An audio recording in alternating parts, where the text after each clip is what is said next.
Esse é o penúltimo Narrativas de 2025. Já estamos preparando e pensando no Narrativas de 2026. Na noite de hoje, falta uma cadeira aqui ao centro, mas tem uma segunda cadeira que é da Camila Heidrich, nossa entrevistada de hoje. Eu quero agradecer aqui as presenças da Giovana, uma querida Giovana, do Renan, outro querido, e não menos queridos, a Aide, o Genésio, a Márcia e o Wagner, que assume as funções. O Wagner, que ontem à noite era bailarino e hoje está aqui fazendo o trabalho técnico. O Narrativas é um projeto do Instituto Brasileiro da Pessoa, com o apoio do Sicredi e do Sidica, essas duas instituições que tanto têm feito por Canela. Durante a semana, o Narrativas é comentado e falado em várias organizações sociais. E nesse momento a gente já está pensando naquilo que vai fazer o ano que vem, e incluindo uma terceira pessoa aqui conosco, às vezes duas, às vezes três, às vezes mudando esse cenário, né? Ano que vem com um cenário e com uma produção. E uma novidade legal é que em Tramandaí tem um projeto chamado Amar Elas, que é um projeto que envolve mulheres ao longo de todo o ano. E hoje nós recebemos a bela notícia do vereador, agora aqui, Rodrigo Rodrigues, do vereador Rodrigo Rodrigues, um queridaço que foi entrevistado aqui, que ele destinou 50 mil reais para que o Amarela seja executado em Canela em 2026. Então, além do Narrativas, que deve contar com a presença também do Gabriel, que acabou de chegar, junto conosco, nós vamos ter o Narrativas e o Amarelas nos dois projetos que vão se realizar aqui no Sidica.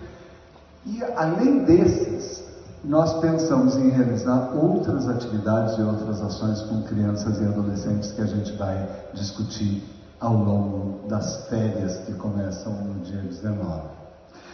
A entrevistada de hoje, nervosa e ansiosa, passou vários minutos querendo saber o que seria perguntado a ela, e nem eu sei o que vai ser perguntado a ela.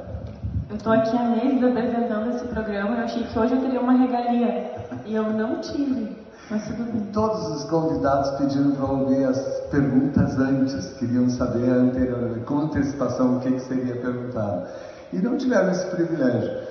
E por que seria hoje esse privilégio para Camila Heidrich, que é filha da Maria Cleonice Borges e do Cláudio Heidrich. Ela nasceu em 21 de outubro de 1994, aqui em Canela. E é aqui onde ela teceu a sua história. Aos 6 anos, por decorrência do divórcio dos pais, ela iniciou seu processo de psicoterapia, experiência que despertou ainda na infância o seu interesse pela psicologia e pela potência da escuta qualificada, algo que mais tarde se transformaria em sua profissão e propósito de vida. Aos 17 anos, ela ingressou no curso de psicologia da FACAT, a contragosto do pai, que sonhava com uma delegada na família. Dizia que ela morreria de fome com a psicologia porque não dava dinheiro. Tem mais uma psicóloga, não duas psicólogas na sala, e a gente vai saber se dá ou não dá dinheiro no futuro. Além disso, durante a graduação, ela viveu experiências marcantes em diferentes serviços públicos aqui no município. Atuou por 2 anos num estágio remunerado pelo CIE nas UBSs, nas Unidades Básicas de Saúde do município, auxiliando na recepção e participando de grupos terapêuticos. Posteriormente, foi contratada emergencialmente para trabalhar no CREAS, monitorando oficinas terapêuticas com crianças e adolescentes afastadas do convívio familiar.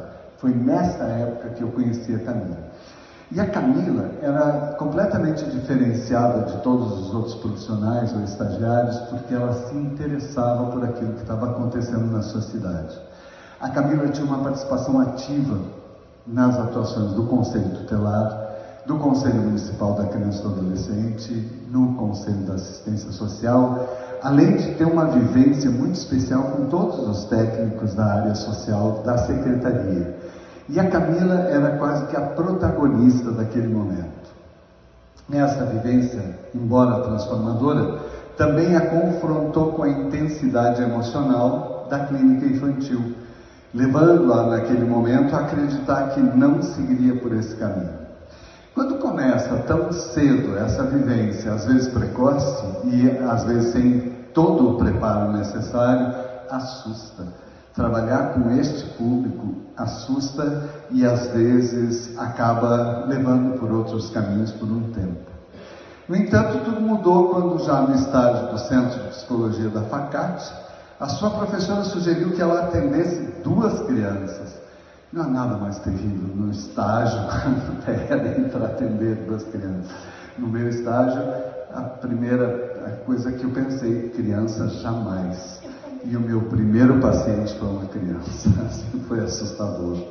E a experiência abriu um novo horizonte. Camila descobriu a sua verdadeira afinidade e paixão pelo atendimento infantil e juvenil, encontrando ali um espaço onde realmente se identifica enquanto profissional.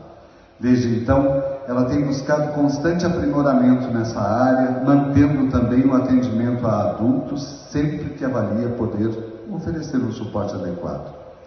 Atualmente, Camila é pós-graduada pela PUC em Neurociências, Educação e Desenvolvimento Infantil, aprofundando-se ainda mais na compreensão do desenvolvimento humano. Além da atuação clínica, Camila é apaixonada por chocolate, pela natureza, pelo tempo dedicado à família e aos amigos. Além disso, trata-se de um ser humano ímpar, uma pessoa que sabe ser solidária, companheira e muito atenta, não só aos seus pacientes, mas também a todas as pessoas que a cercam. A Camila é de uma fidelidade indescritível às causas a que ela se dedica. A Camila sabe fazer com que os seus amigos, com que a sua família, com que todas as pessoas que privam da intimidade dela, se sintam gostadas e amadas. A Camila é muito jovem, porém ela tem uma maturidade emocional muito além da faixa etária que ela sobrevive. Então, boa noite, Camila. Boa noite, Marco. Boa noite a todos. Fiquei sem palavras agora. Tu nem escreveu para que eu não pegasse essa folha. Como nós trabalhamos juntos, a Camila queria muito ter informações privilegiadas e não teve esse privilégio. Fiquei emocionada com o teu discurso. Que bom que eu não peguei, porque eu não ia viver essa emoção agora vendo tu descrever com tanto cuidado e com tanto afeto que eu também tenho muito por ti. Eu sempre falo, né, o maior privilégio de trabalhar contigo e como as coisas... Vou chorar, eu acho. Como as coisas acontecem de uma forma que nem a gente consegue prever, de realmente acontecer, da gente se encontrar depois. E eu tinha uma idealização pelo Marco, e que não era só uma idealização, é real, realmente ele é tudo isso. Eu pequena, 17, 18 anos na prefeitura, ali na plateia, vendo todas as palestras que ele dava para tantos profissionais e com tanto engajamento, e ele sempre era a pauta de todas as reuniões que ele tinha, mesmo quando ele não estava, dentro da assistência social, dentro do CREAS, tudo era muito colocado em prática, tudo que tu ensinava pra gente. Toda a tua experiência a gente também aplicava. E eu pensava, nossa, que profissional incrível. E eu me ver hoje trabalhando contigo era algo que eu nem cogitava, era algo muito distante de mim. E hoje eu tenho ali no consultório um exemplo de profissional que eu pensava, nossa, imagina chegar nesse patamar em algum momento. E eu tô aqui contigo hoje. Que legal, e além de mim tem um mosquito aqui. Tem um mosquito dentro do teu óculos. Tá, eu e o mosquito. Pra me fazer chorar. Isso, é mosquito. Se não chorasse pelo texto, que não precisava, ela imaginou que esse texto estaria aqui no papel. Mas o teatro tem essa coisa tão boa, né, de a gente poder saber escrever e memorizar aquilo que escreveu. Mas esse foi um ponto do Narrativas. Vamos conversar sobre Narrativas antes, vou enrolar aqui. Porque eu sou uma pessoa, acho que um pouco rígida com essas coisas, né? Eu não consigo improvisar. E o Marco, não. Ele vai, ele ignora as perguntas, eu montava roteiro, ele saía do roteiro e eu ficava, o que será de mim agora? E eu tô aprendendo com isso também, né? Ela preparava 40 perguntas e a semana passada eu acho que a gente fez 3. Porque os convidados é que vão dando o tom. Mas eu queria te perguntar, assim, essa relação da família, tu começa com o divórcio dos teus pais. E quando a gente está na clínica, quando a gente está no consultório, a gente sabe o quanto essas separações, às vezes não muito amigáveis, o quanto elas interferem no curso da tua vida. Tu começou aos 6 anos, os teus pais se separaram. Como é que isso repercutiu na tua vida? Hoje a sessão de terapia mesmo. Vai puxar meu histórico aqui. A questão da separação dos meus pais, eu tinha 6 anos de idade e eu não presenciava conflitos dentro de casa. Então, quando aconteceu, eu lembro da cena, assim, vou expor meus pais agora. Desculpa, mãe. A minha mãe, eu lembro que eu tenho uma irmã, né? A gente tem 10 anos de diferença, então eu era uma criança e ela era uma adolescente em casa. Então a gente tinha muito atrito. E nós éramos divididas, eu era muito mais apegada à minha mãe e ela 100% apegada ao meu pai. E aconteceu um episódio que eu lembro nitidamente, é uma das únicas lembranças, eu acho que eu tenho daquele momento, da minha mãe indo pro quarto dela, separando as coisas, e a minha irmã estava se arrumando para sair com as amigas no quarto dela, e a minha mãe perguntou, eu estou indo embora de casa, tu quer ficar aqui ou tu quer ir comigo? E o primeiro pensamento que eu tive foi, as filhas vão ser divididas? E eu sabia que a minha irmã ficaria com o meu pai por conta dos vínculos do vínculo que eles tinham. Eu pensei, não vou deixar minha mãe sozinha. E eu falei, vou contigo? Primeiro instinto que eu tive. Mas, se não fosse isso, eu talvez teria ficado com o meu pai, porque era extremamente agradável. Meu pai é até hoje, né, uma criança, quem conhece sabe. E aí eu saí de casa com a minha mãe e aí teve toda uma reformulação de absolutamente tudo, porque não foi só a separação ali deles, né. Eu troquei de casa, eu troquei de escola, eu me desvinculei dos meus coleguinhas, dos meus amigos da época, das minhas vizinhas, que a gente tinha um vínculo desde que a gente nasceu, porque a gente nasceu no mesmo mês praticamente. Então, tudo foi reestruturado ali e eu agradeço muito, porque o instinto da minha mãe também foi me colocar em terapia. E isso há 25, 26 anos atrás. E graças a ela que eu tô aqui hoje também, desse cuidado que ela teve comigo e dessa experiência que eu tive, que hoje também se tornou a minha profissão e que eu vejo também o quanto é necessário para a gente trabalhar com crianças e adolescentes, principalmente nesses casos, o quanto um suporte adequado faz toda a diferença ali, tanto no convívio com os pais, até na questão da gente, né, em relação à orientação parental para a família, o quanto isso se torna uma ferramenta necessária, principalmente atualmente. Como é que ficou a relação com o teu pai depois disso? Tu foi viver com a tua mãe, como é que ficou a relação com ele? A gente tinha guarda compartilhada. Não sei se era bem compartilhada. Eu passava semanas com a minha mãe e todos os finais de semana com o meu pai. Mas não eram bem com o meu pai. Isso acontecia, eu vejo muito isso também no consultório, né? O meu pai sempre foi muito tradicionalista, envolvido, ele era patrão do CTG. Então sempre tinha muitos eventos no final de semana. E eu era uma criança, né? Então eu pouco ficava com ele. Eu ficava com a minha tia, ficava passeando pelo centro com a minha irmã, então eu não tinha muito contato com ele. E isso acabava prejudicando também a minha questão com a minha mãe, porque eu chegava em casa e eu tinha total clareza que eu não podia contar para minha mãe o que tinha acontecido, que eu não tinha ficado com meu pai, porque senão eu não iria mais para lá. Então eu tentava omitir o máximo que eu podia. E a minha ansiedade, o meu nervosismo quando chegava em casa, gritava, porque eu sabia que até ali um discurso completo dela querendo saber minuciosamente como tinha sido aquele final de semana. E a minha mãe era muito rígida, muito, até hoje, né? Tu sabe, ela é muito preocupada, ela é muito protetora, então tudo ela quer saber, quer estar presente. E agora, graças a Deus, aos meus 30 anos, a gente conseguiu reformular isso. E a nossa relação maravilhosa, é muito saudável, mas implicou muito também na relação que eu tinha com o meu pai, porque chegou em um determinado momento que a minha mãe realmente impediu que eu fosse para lá aos finais de semana. E aí houve, de fato, um afastamento, assim. Um afastamento praticamente que total do meu pai. Eu via ele a cada 2 meses, dependendo. E aí depois, agora, na vida adulta, que a gente começou a ter um bom vínculo, porque ele também teve relacionamentos que não foram muito saudáveis para ele, nem para o nosso convívio. E aí depois disso tudo, a gente conseguiu agora retomar o vínculo que a gente tinha e muito mais forte. Acho que porque eu também tinha uma outra maturidade, eu consegui ver tudo o que acontecia com muita clareza, e esse convívio com ele me fez perceber coisas que eu, quando era pequena, e eu acho que também por conta, querendo ou não, das falas da minha mãe, eu acabei deixando lá no meu inconsciente e apaguei, sabe? E agora, conversando com ele, tendo esse contato, eu tenho muito mais clareza do que acontecia naquele período. E o quanto a gente também conseguiu reconstruir a relação que a gente tem e reforçar ainda mais. E vocês chegaram a morar juntos? Tu Sim. chegou a ir morar na casa dele depois de adulta? E foi uma situação também que nem eu imaginava que fosse acontecer algum dia na minha vida. Porque eu sempre tive muito medo, assim, em relação à minha mãe, de ver ela sozinha.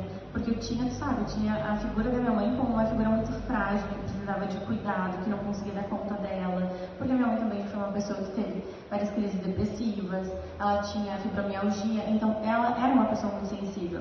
E eu pensava que a qualquer momento que ela percebesse um vínculo maior com o meu pai, ela se sentiria rejeitada por mim. E aí quando eu consegui romper, digamos, né, essa minha crença, eu pensei, não, agora é o momento, sair de casa. Meu pai também estava num momento que ele precisava de companhia e tudo deu muito certo, assim. E eu vi o meu pai com outros olhos, de uma outra forma, que eu nunca tinha visto. Uma sensibilidade que eu não imaginava que ele teria. Quando a gente ficou 2 anos morando juntos, e nas primeiras semanas que eu estava com ele queria fazer várias programações, e meu pai sempre foi muito de natureza, né? De fazer trilha, acampar, rio, era essa a vivência que a gente tinha. Então era toda semana, qualquer final de semana, vamos viajar, vamos pro meio do mato, vamos fazer trilha, vamos procurar pinhão. Então era muito legal. E aí eu lembro que ele falou pra mim, ele falou, logo nas primeiras semanas que eu tava, teve um dia que eu não ia ficar em casa. E ele disse, é muito bom ter companhia, porque às vezes a pessoa se sente sozinha. E eu nunca imaginei que o meu pai tivesse esse sentimento de se sentir sozinho, porque ele sempre foi uma pessoa que sempre teve a casa muito cheia. Ele sempre foi rodeado de amigos e ele gostava muito disso. E ele estava num outro momento, assim. Mas eu via que ele também gostava muito da individualidade dele, como se ele não tivesse essas necessidades que a gente tem, como se ele fosse um outro ser. E aí quando ele falou isso, eu pensei, caramba, isso está sendo muito bom para ele também. E aí quando eu decidi sair de casa, ele também estava super apreensivo. Que eu sozinha, ia morar sozinha agora, como é que ia ser, que eu tinha que continuar lá. Então eu achei muito legal agora essa proximidade que a gente criou. E aí veio a terceira fase, que é morar sozinha. Me reconhecer sozinha. Como é que é isso? Maravilhoso. Até certo ponto, eu acho, né? Porque Gente, quem quiser tem café aqui, viu, Gabriel? Como dizem, a gente também vai criando manias, né? Eu já me sinto uma jovem idosa. Eu chego em casa e fico conversando com a minha gata. Jovem idosa, mas que... Mas é maravilhosa essa sensação, né? Eu chego em casa, preparo meu cafezinho, converso com a Amora, pergunto como é que foi o dia dela. Quem é a Amora? A minha gata, né? Não julga a minha gata. Ele julga muito, porque a Amora é como uma filha pra mim, ele tem um certo preconceito com isso. Fala pra eles. Isso aqui é uma sessão de terapia de casal, eu acho. Né? Porque tu que é especializada na área, depois tu pode nos dar um diagnóstico aqui de como é que tá. Mas sabe por que eu falo isso? Eu falo porque a gente sempre convida para jantar e ela não pode, porque tem a Amora em casa. E ela está hoje lá sozinha. Então, morar sozinha é um espaço de liberdade também? Muita liberdade. E a gente se percebe também a minha individualidade, porque isso tinha que ser do ritmo também de uma outra pessoa, né? A questão das refeições, a questão de horários, a questão de organização, tudo agora também depende de mim. Fazer mercado depende de mim. Isso é algo que eu acho horrível, eu não gosto de fazer mercado. Mas até nisso eu tô vendo agora prazer em fazer essas coisas. De organizar a casa do meu jeito, de acordar no meu horário, de estruturar uma rotina pra mim. Eu tô fazendo isso de uma forma que realmente tô estabelecendo a minha forma de vida, a minha rotina, a minha casa, minhas coisinhas. Então eu tô me vendo também de uma outra forma, muito mais responsável, muito mais madura dentro disso também. Tô amando. Agora entrando um pouquinho na profissão.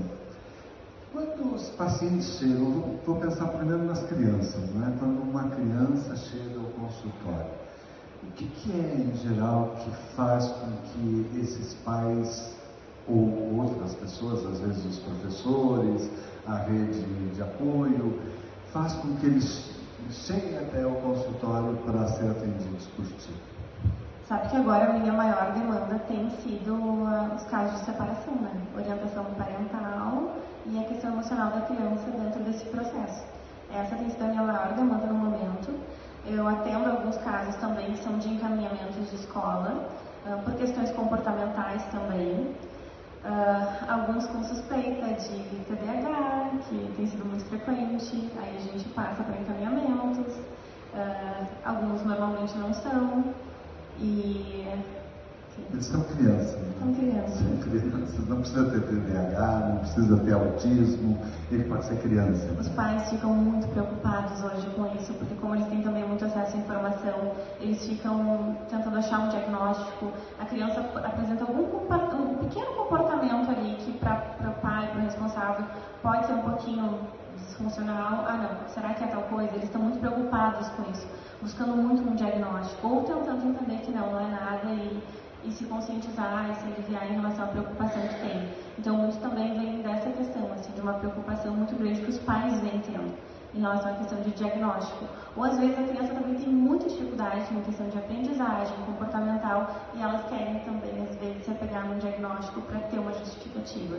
Isso também acontece. E muito não é o medo dos pais se sentirem fracassados, se sentirem frustrados com aquela criança não corresponder a tudo que eles imaginaram antes de ter um filho? Eu acho que qualquer pai tem esse medo, né? De ver um filho nessa posição, de saber o quanto ele pode sofrer em relação à sociedade, em relação às experiências que ele vem a ter, até em escola. E isso a gente vê muito no consultório também, essa postura muito protetiva dos pais hoje, de evitarem frustrações, de também irem até a escola, questionar a escola sobre questões que a escola está ali e tem que pontuar. Então esse é um ponto que a gente também percebe muito. E é também uma demanda que eu trabalho muito com os pais dentro da orientação, desse limite que eles também precisam ter. Um outro fator também não tem muita gente dando diagnóstico, muita gente falando em diagnóstico. É impactante porque eu chego às vezes, é a primeira vez que eu encontro um paciente e ele me traz diagnósticos assustadores, assim. Mas são diagnósticos que ele recebeu de outros profissionais ou às vezes ele mesmo se autodiagnostica? Às vezes o Dr. Google e outras vezes, né, a escola gosta muito de dar diagnóstico. Sim, eles já mandam um encaminhamento com a suspeita, atual suspeita, né, para entrar em avaliação. Diagnóstico vindo de escolas eu não recebi ainda, mas isso pode acontecer realmente. E aí tem um fator, né, muito presente na escola e por isso acho que muitos diagnósticos precipitados, assim, ou muitas suspeitas precipitadas, que nós temos uma mudança radical na ciência, na tecnologia, nós temos a internet nos últimos 20 anos mudando o mundo por segundo, mas nós temos uma sala de aula absolutamente igual. Quando é que começou a dar aula, Aide? Mudou o que da sala de aula de 66 para cá? O que mudou na sala de aula?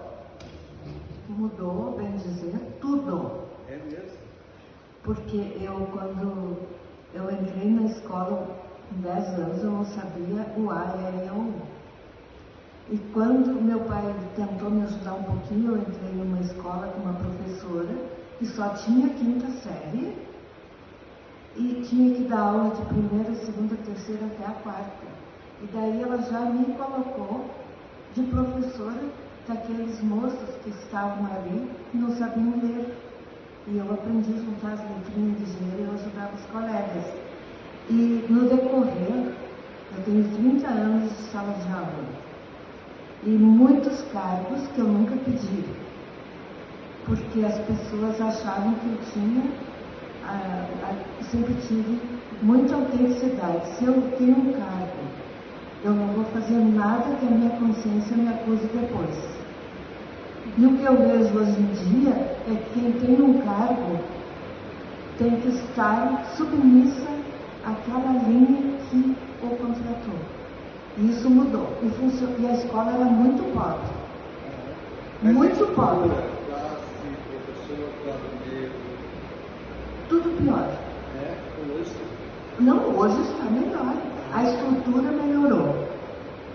E a capacidade, a formação dos professores também mudou. Agora, tem uma coisa que está acontecendo, que eu escuto, é a formação dos pedagogos, tem gente chamando pedagogo. Isso é muito sério. Se eu deixar, ele vai até o final do programa. Trazer ele para o palco. Isso. Tu sente isso que a Ide coloca, assim, que uma estrutura física muito melhorada, ar-condicionado, condições, porém, o jeito de ensinar, será que mudou, se adaptou a esse tempo ou ele continua igual a 1966? Eu acho que alguns profissionais mudaram. Não acho que a escola no geral mudou. Eu vejo que os profissionais, assim como existem tanto professores como psicólogos, psiquiatras, existem profissionais e profissionais. Há quem tente também se aprimorar e buscar entender e estar ali se aprimorando nas técnicas como a gente faz. E existem profissionais que simplesmente estão ali cumprindo um horário e cumprindo o seu dever. E eu acho que dentro disso segue igual, como sempre foi. Mas eu vejo que as escolas, em relação a capacitações, eu vejo que algumas escolas estão investindo nisso, em capacitações, em investimento também em questões de saúde mental, trabalhando a questão do bullying na escola. Aqui a gente tem a COPEC, por exemplo, que trabalha, tem a disciplina de socioemocional, que eu acho muito legal a dinâmica que eles fazem com as crianças, trabalhando bem essa questão de participação, de convívio, trazendo temáticas muito lúdicas para as crianças também, para elas conseguirem se entender, interpretar as suas questões emocionais ali. E isso eu acho muito legal, mas nem todas estão ainda seguindo esse processo. Mas acho que ainda falta muito para a gente conseguir estar num patamar legal, assim. Acho que a gente tem muito a aprimorar, muito a aprender, principalmente nessa questão de educação. Acho que deixa muito a desejar. Pois é, porque com o advento da internet no celular, está ali a enciclopédia Barça, né? Está aqui dentro do celular e as pessoas podem pesquisar tudo. E ao mesmo tempo, parece que esse é um temor, muitas vezes, de que o aluno saiba mais sobre algumas questões do que aqueles que estão orientando, sejam os pais ou sejam os professores. Isso a gente também entra naquela outra pauta que a gente falou muito também aqui no Narrativas, né? O quanto a informação é de fácil acesso hoje, mas tão de fácil acesso que o nosso cérebro não precisa de um mínimo esforço ali para conseguir acessar uma informação. A gente tem ferramentas, ChatGPT e várias outras inteligências artificiais que a gente não consegue nem conter a questão de aprendizagem dos alunos, porque não é nenhuma aprendizagem. Tu joga, a gente tem um trabalho de escola para fazer, e isso eu via nas sessões também. Tu joga no chat uma temática e ele já prepara todo o trabalho que tu precisa apresentar. Então, como a gente vai conseguir aprender o conteúdo de fato? Sem pesquisar, sem folhear, sem anotar, sem tentar decorar, que também não era muito aprendizado, mas a gente vivia fazendo isso na minha escola, pelo menos. Trabalho de história, de geografia, era uma semana lendo textos e textos. E isso não tem mais, tu joga em uma ferramenta e está pronto. Então, que tipo de profissionais também a gente está trazendo para a sociedade, né? Questões de faculdade a gente percebe hoje. A minha pós-graduação eu estava fazendo à distância. Eu tinha uma dificuldade gigantesca, porque eu não conseguia focar. Aí a gente vê crianças que também, as crianças da pandemia, né, que a gente tanto fala, também não é à toa que dentro disso veio tantos casos também, né, de suspeitas de TDAH e muitos também diagnosticados erroneamente, que a gente também conhecia. Por que tantos suspeitas de TDAH? Durante a... O que é TDAH? Transtorno de déficit de atenção e hiperatividade, achei que ia responder. Por que tem tantos nesse momento, tantas suspeitas de TDAH? Porque as crianças estão recebendo uma enxurrada de informações também, né? A gente já tem uma dificuldade muito grande em focar em um aspecto. As crianças não conseguem prestar atenção numa explicação, elas estão ali no celular, na televisão, numa conversa, elas não conseguem ter ali uma atenção única. Elas têm uma atenção ali geral em relação a tudo e não conseguem assimilar o que deve ser assimilado ali com clareza. Então isso é um fator que também se dá em relação à tecnologia e muito também em relação a questões parentais, de um limite ser estabelecido em relação a isso, porque é um refúgio, acaba que isso se torna um refúgio, né? Aí também tem a questão que a gente percebe muito no consultório, delas não conseguirem lidar com frustração, a questão do tempo também, porque aí é tudo muito imediato, elas perdem a noção de tempo, elas não conseguem depois gerenciar isso na prática, porque elas estão focadas ali no tempo do telefone. A USP tem um estudo que eu acho fantástico, que foi concluído em 2024, em agosto de 2024, que traz uma informação que me parece muito relevante. Em 1980, um adolescente de 13 a 19 anos conseguia ter uma concentração em um assunto, seja lendo, assistindo um filme ou assistindo uma aula, ou mesmo numa conversa com seus amigos, de 4 horas. Esse era o tempo de concentração. Em 2024, esse tempo não ultrapassa a 8 minutos. Sobre um mesmo assunto, um mesmo tema, 8 minutos é a tolerância de um adolescente. Então, quando tu está falando dessa influência, né, das telas e da ausência de limites, tu acredita que os pais têm temor, os pais gostam de colocar limite? Como é que os pais gerenciam o limite dos seus filhos? De novo, tem perfis e perfis, né? Tem pais que têm isso de uma forma muito clara e muito bem estabelecida já dentro da família. 15 minutos de tela, 1 hora quando chega na escola no máximo, e tentam gerenciar o tempo também trazendo ali um momento de qualidade com a criança, entre família, ou fazendo atividades lúdicas, e também tem outros casos que os pais acabam usando essa ferramenta para manter a criança ali ocupada e para eles terem o seu momento de relaxamento, que não é o adequado, mas a gente vê que isso acontece muito. Em relação aos temores, só repete a pergunta para eu continuar, que eu esqueci. Repete a tua pergunta para eu continuar aqui, que eu esqueci o restante. Se os pais Qual é o têm medo? algum temor de dar limites aos seus filhos? Vejo que sim, até porque eles também têm muito medo da criança frustrada, isso eu vejo muito no consultório. A criança deles. Né? Também.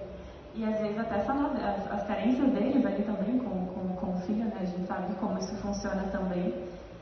Mas eu vejo que existe sim esse temor, e tanto que não só em relação a eles, mas quando a criança tem outros ambientes, né? Na escola, por exemplo, eles também não aceitam que a escola estabeleça limites. Eu lembro inclusive do caso que o teu sobrinho trouxe em relação a um pai se queixar na escola porque a criança não poderia usar boné na escola, foi algo assim, né? Algo extremamente banal, mas que é uma regra da escola, e o pai vai lá entrar em debate com uma regra que é do ambiente em que a criança está, tentando debater sobre isso. E pior é que ganhou judicialmente o direito a que esse filho, esse menino, contrariasse todo o regramento da escola e ele usasse o seu boneco. E o que eu achei mais fantástico foi dar uma palestra nessa escola, e antes de começar a palestra, a secretária de educação me contou, esse menino, aquele menino, o único que está de boné, aconteceu isso, contou toda a história, e a diretora fazia sinais para ele, e ele tirou o boné. E de repente ele ficou sem o boné há um longo tempo, até que eu falei em alunos que contrariavam regras, e o que poderia significar isso? E ele botou o boné. Porque ele estava legitimado não só pelos pais, mas pelo Poder Judiciário.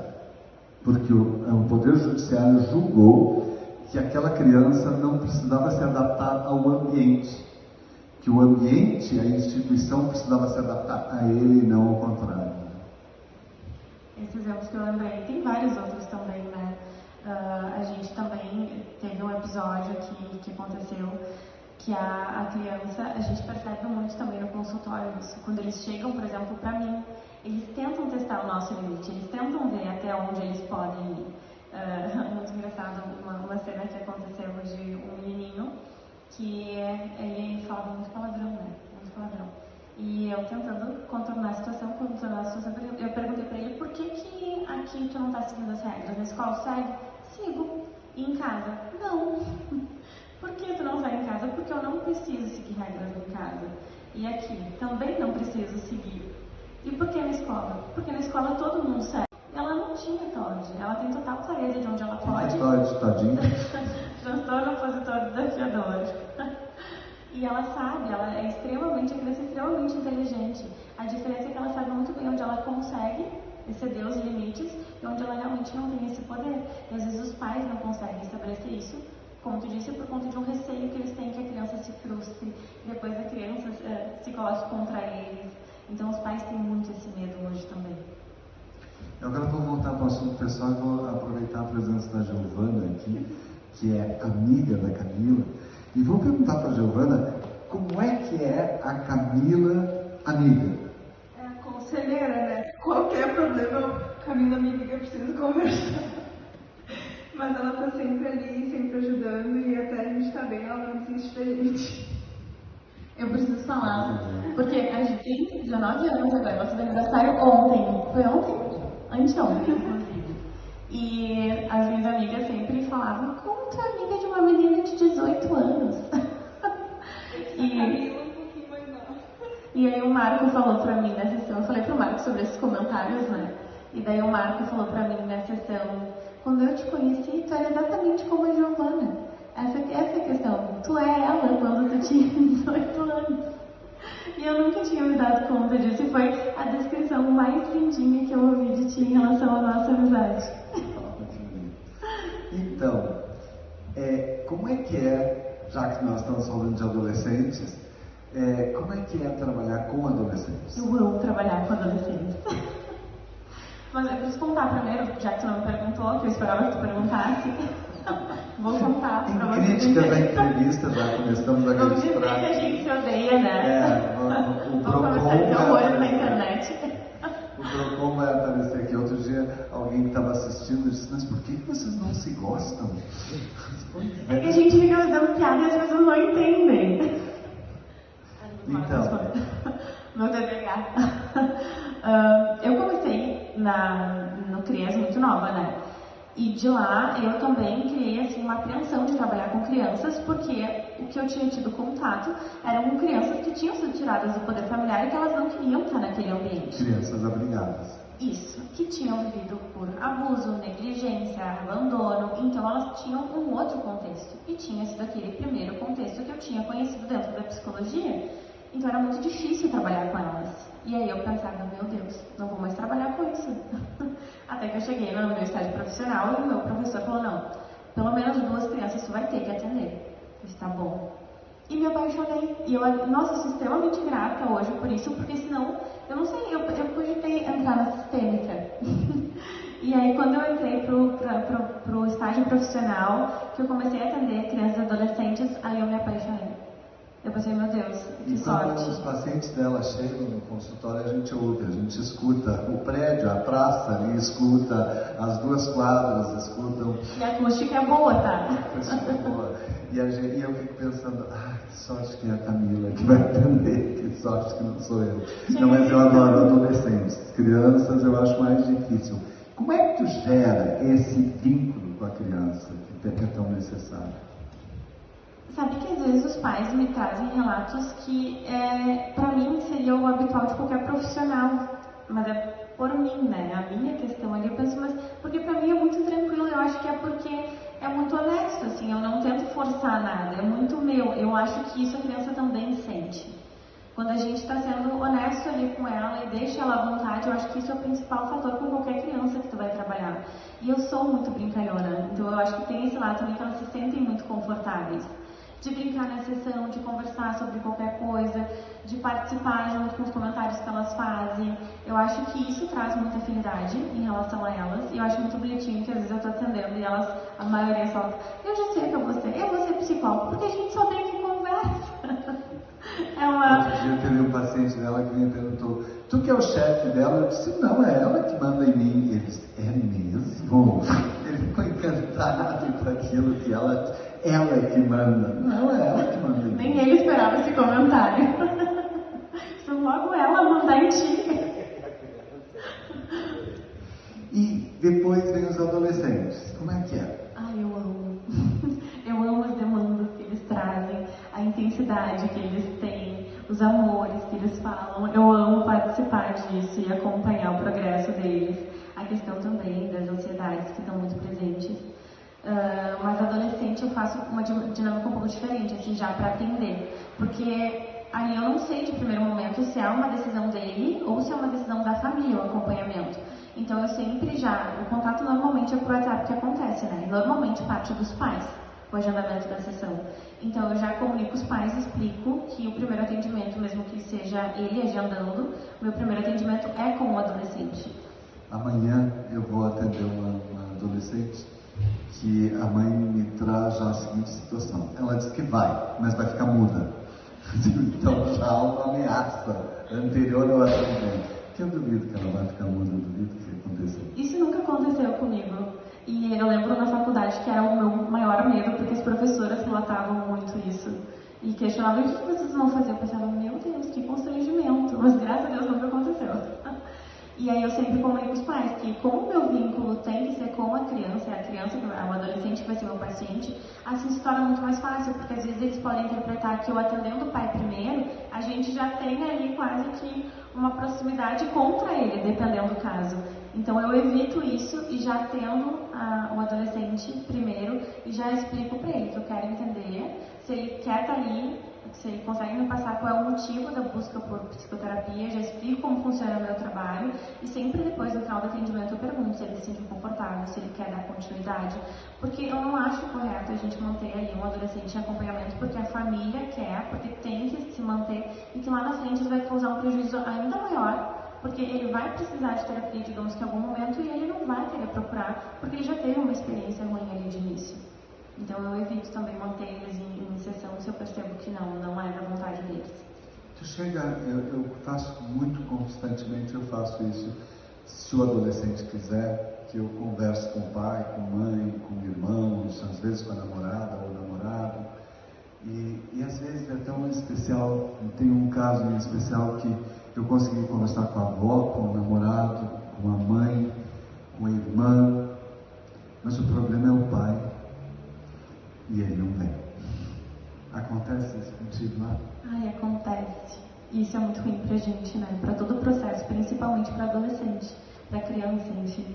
Quando não tem engajamento, às vezes a gente também sabe que, na verdade, a criança, como a gente diz, é só o sintoma ali de um problema que está acontecendo no ambiente familiar e é ela quem está desencadeando, mas por conta de uma dinâmica ali que não diz respeito a ela, né? E quem vai pra terapia acaba sendo a criança. E aí existe essa falta de engajamento também da família, por parte dos cuidadores, dos responsáveis. E isso no nosso trabalho dificulta muito. Às vezes uma das partes também não é de acordo com terapia, não acredita em terapia. A outra parte daí se engaja muito, aí o outro se retrai ainda mais e a criança fica no meio daquilo. Às vezes chega na terapia com falas que a gente sabe que não são dela, mas que ouviu da outra parte. Então a gente também tem que contornar tudo isso e não consegue nem fazer uma psicoeducação ou tentar chamar a outra parte para a sessão porque não está disposta. Então isso nos traz uma frustração como profissionais também, né? E aí a gente trabalha em supervisão. Tem uma coisa muito especial que é trabalhar em Porto Alegre, a gente não conhece os pacientes, não conhece as famílias. E aqui a gente encontra, no supermercado, em qualquer lugar, a gente, na rua, passa na frente. Eu mudei de lugar a minha posição de sentar no consultório, porque eu via a rua e daqui a pouco eu via, meu paciente. Daqui a pouco, parente. Um amigo. Por isso tu quer adesivar as janelas, né? Eu quero esconder as janelas de lá, né? E à noite eu fecho as cortinas porque, né, as pessoas vão ficar expostas ali, né, quase que numa vitrine, e ninguém precisa saber que elas estão fazendo terapia. Mas então, Camila, daqui para frente, quais são os projetos da Camila? Eu pensei em semana passada, inclusive, que antes de entrar na abordagem infanto-juvenil, eu lembro que durante a faculdade, o meu maior sonho, e isso se perdeu, assim, em questão de 2 anos, eu o parei. E quando a gente teve agora os convidados, a Liliane e o Rogério, que eles trouxeram toda essa questão tradicionalista, e eu fiquei lembrando de cavalos, o meu objetivo sempre foi fazer apoterapia. E aí agora, depois disso, eu comecei a pesquisar, inclusive, para fazer especialização e trabalhar também com crianças com autismo, enfim, e cavalos. Esse agora está sendo o meu objetivo, começar a investir nisso. E ver, porque aqui a gente tinha no Pampas, né, aqui em Canela, tinha um profissional que trabalhava com ecoterapia e saiu, acho que não tem mais. E aqui a gente tem uma rede para isso que poderia também funcionar, né? Até em São Francisco, tem os áreas ali que são lindíssimos, de fazer uma proposta dentro disso. Agora, esse está sendo o meu objetivo, que estava ali dormindinho e veio a lucidez de novo. Que legal. E a vida afetiva, como é que anda, Camila? Eu sou uma piada. Porque é uma pergunta indiscreta que merece ser feita. Não, uma pergunta tão tranquila que está assim, maravilhosa. Eu e a minha gata em casa, muito felizes, porque eu sempre tive relacionamento a minha vida toda, né? Então agora esse é um outro processo que eu estou me reconhecendo agora. Eu, Camila, sozinha. Então isso está sendo maravilhoso. Sem namorado. Sem namorado. Solteira e livre. Solteira. Tu queria fazer um marketing meu, é isso que tu tá fazendo, né? Ele falava para mim nas narrativas, eu vou te divulgar. Vou começar a divulgar que ela tá solteira, né? Então aproveitando, né?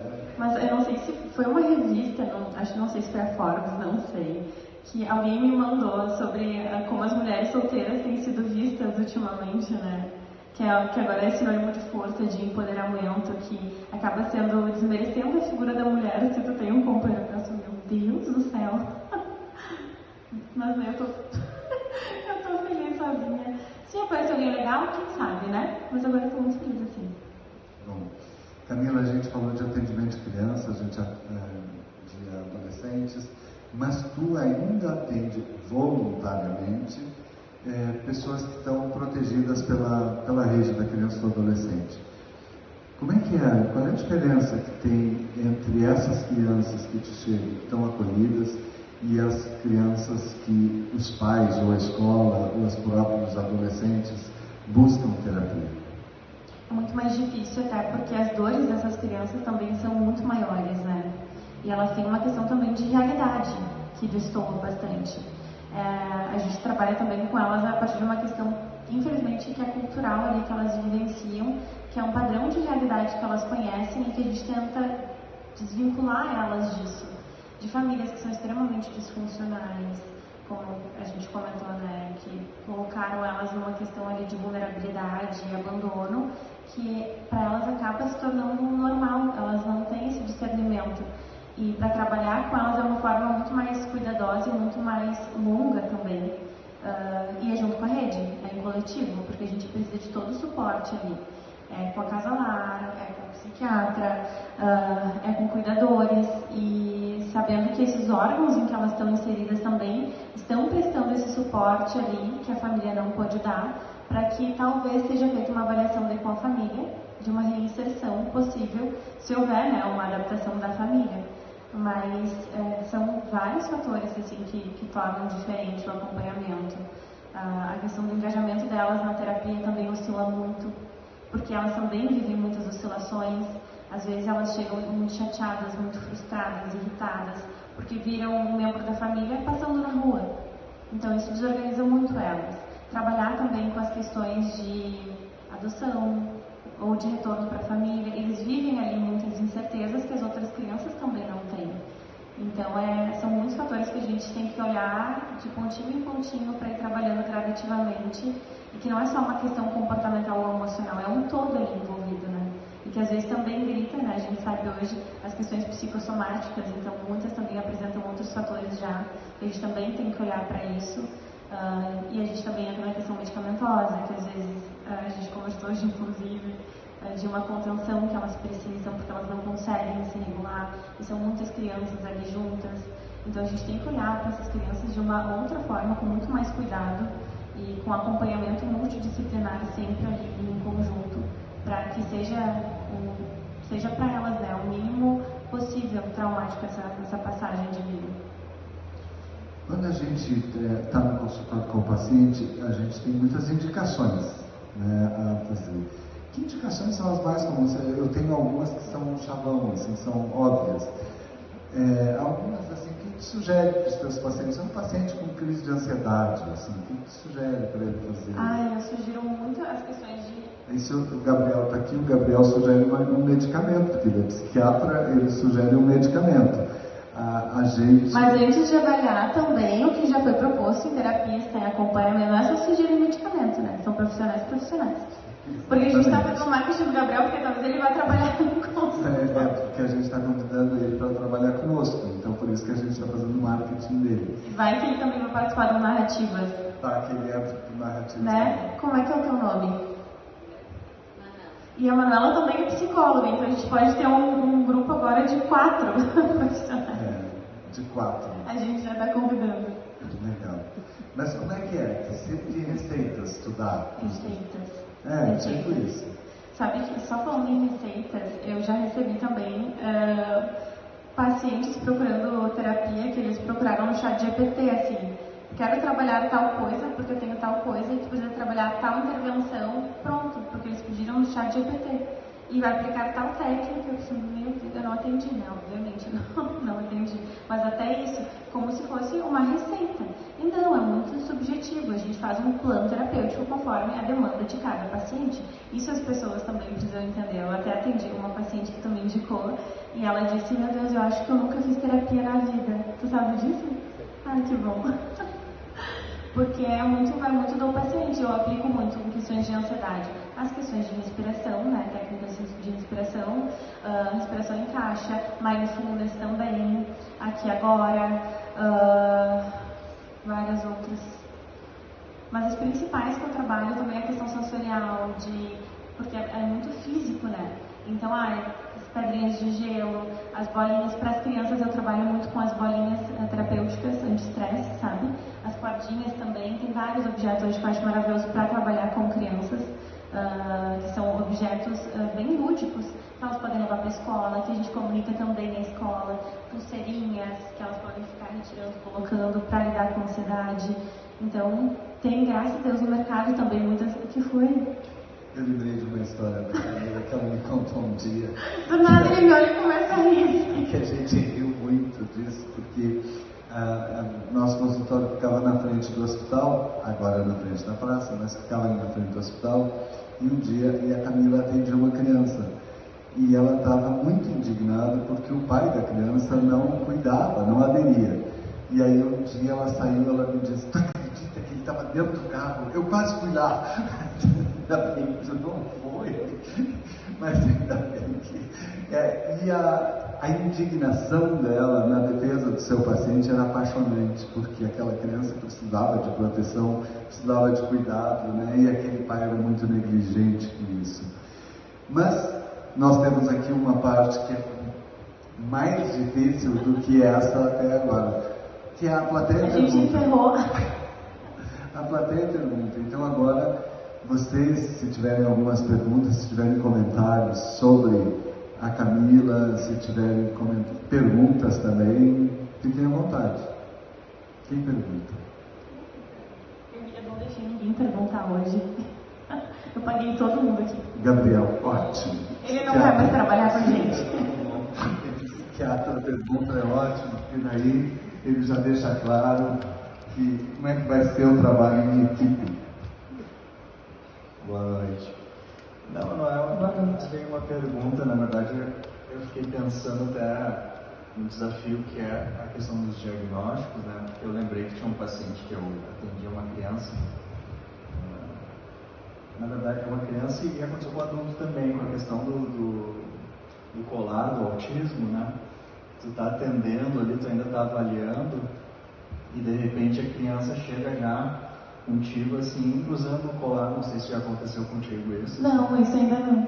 Eu acho que pode acontecer, porque tá bem comum essa questão, às vezes passa e compra em algum lugar o colar do autismo e tudo. Sem ter o diagnóstico? Sem ter o diagnóstico firmado. E aconteceu comigo, foi bem desafiador, assim, porque como é que tu vai desconstruir a ideia, se tu tá avaliando, mas às vezes a pessoa vai num outro profissional e o profissional diz que é, e a criança já vai, os pais já compram um colar e chega para ti, assim, né? O que tu faria numa situação dessa? Assim? Isso é uma questão, acho que até de desinformação, né? Até da sociedade, assim. Porque a primeira coisa, eu questionaria os pais se foi feito um diagnóstico efetivo, se ele passou por uma testagem, porque em caso de autismo, esse é o principal fator, né? Tu avaliar com o neuro, psicopedagogo, porque provavelmente a criança também já deveria ter acompanhamento tendo um diagnóstico desses, né? Mas principalmente sugerir que faça uma avaliação com o neuro, se de fato é um autismo, porque a criança pode ter ali qualquer outra comorbidade ou algum outro transtorno, pode ter sido mascarado e talvez não tenha um tratamento efetivo. Então seria a primeira intervenção que eu faria com a família.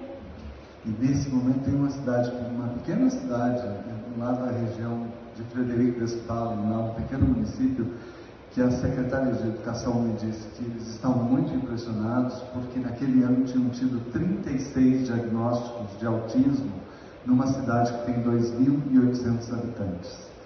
E eu disse, mas tem que estar errado, não pode estar certo. E aí me contaram como é que a pessoa dava o diagnóstico, o profissional dava o diagnóstico. O paciente parava na frente dela, fazia uma consulta e ela dizia, tem autismo. Então, imagina a irresponsabilidade, né, de daqui a pouco tu gerar um problema na vida dessa pessoa e não uma solução. Enquanto que um diagnóstico assertivo, ele pode ajudar muito essa pessoa a entender do que se trata e a viver muito bem dentro da condição que ela estiver. Mas quando é um diagnóstico desrespeitoso, como esses precipitados, assim, de usar o colar, ou na escola, muitas vezes, né, ter a preocupação de ele é autista. Não, ele pode estar tendo N outras questões, né, que está passando por ali e não ter absolutamente nada a ver com o autismo. Chegando no horário... Já acabou. Alguém tem mais alguma pergunta? Wagner, tu não tem nenhuma pergunta? Não. O Wagner queria estar aqui entrevistando e ele não tem perguntas hoje. Eu achei que ia fazer um tema de casa, assim. Não trouxe nada. O que tu achou, Wagner, das narrativas, já que tu acompanhou todos? Muito bom, muito inspirador. Legal.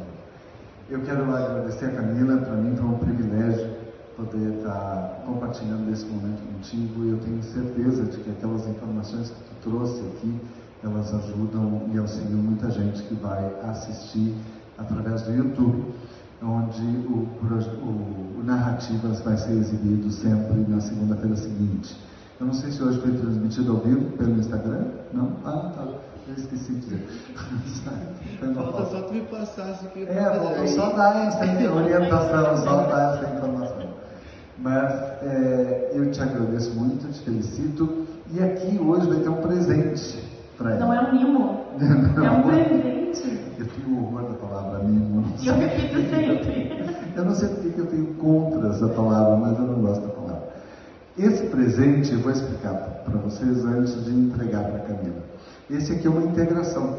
Esse aqui é um fruto do projeto Amar Elas de Tramandaí. E depois a Camila, na apresentação dela, ela diz, eu sou apaixonada por chocolate. Então, ela já pediu chocolate na sua apresentação. E eu vou pedir para a Aide fazer a entrega desse presente e depois eu vou pedir para a Camila abrir o presente para mostrar. Porque, inclusive, isso ela queria saber o que ela iria ganhar. Isso foi uma brincadeira. Gente, muito obrigado a vocês que estiveram aqui, muito obrigado às pessoas que nos acompanharem. Foi muito legal, foi muito gostoso sentar aqui. Semana que vem nós invertemos os papéis. A Camila na entrevista. Preparem os lencinhos para o Marco. Então, vou te pedir para fazer a entrega. Olha, tem fala. Eu me sinto muito honrada, porque eu me sinto como se estou ouvindo uma neta. Então, parabéns a vocês. Como eu entendo muito pouco de internet, eu gostaria de estar passando tudo que vocês trouxeram aqui, que ajudou muita gente. Muito obrigada. Parabéns. E obrigada sempre pela tua contribuição aqui pra gente. Nesse 22º Narrativas deste ano, foi a nossa 22ª entrevistada. Mostra pra gente o que tu tem aí. Agora a gente precisa... Eu ganhei um combo de comida, eu acho. Um combo. É pelo tamanho da pessoa. Ai, que gracioso! Que mimo! Ai, eu amei! Se eu soubesse, eu podia ter pedido... Esse é um brigadeiro. Eu vi? Eu vou comer. É uma guirlanda... Não, eu posso abrir pra mostrar? É teu. Vai. Esse é do projeto Amarelas, lá de Tramandaí. É uma guirlanda. É uma guirlanda de chocolate. Isso. Vocês vão morrer de fome agora. Essa guirlanda. No clube amanhã levar pra gente comer. O que mais? Vamos lá mais rápido. Esse aqui não dá pra abrir. Bombonzinhos de chocolate. Ai, que delícia. E um brownie que eu amo. Gente, eu amei. Essa é a produção do projeto Amar Elas. São mulheres que nesse momento estão comercializando esses produtos. Muito obrigado, uma boa noite e até a semana que vem.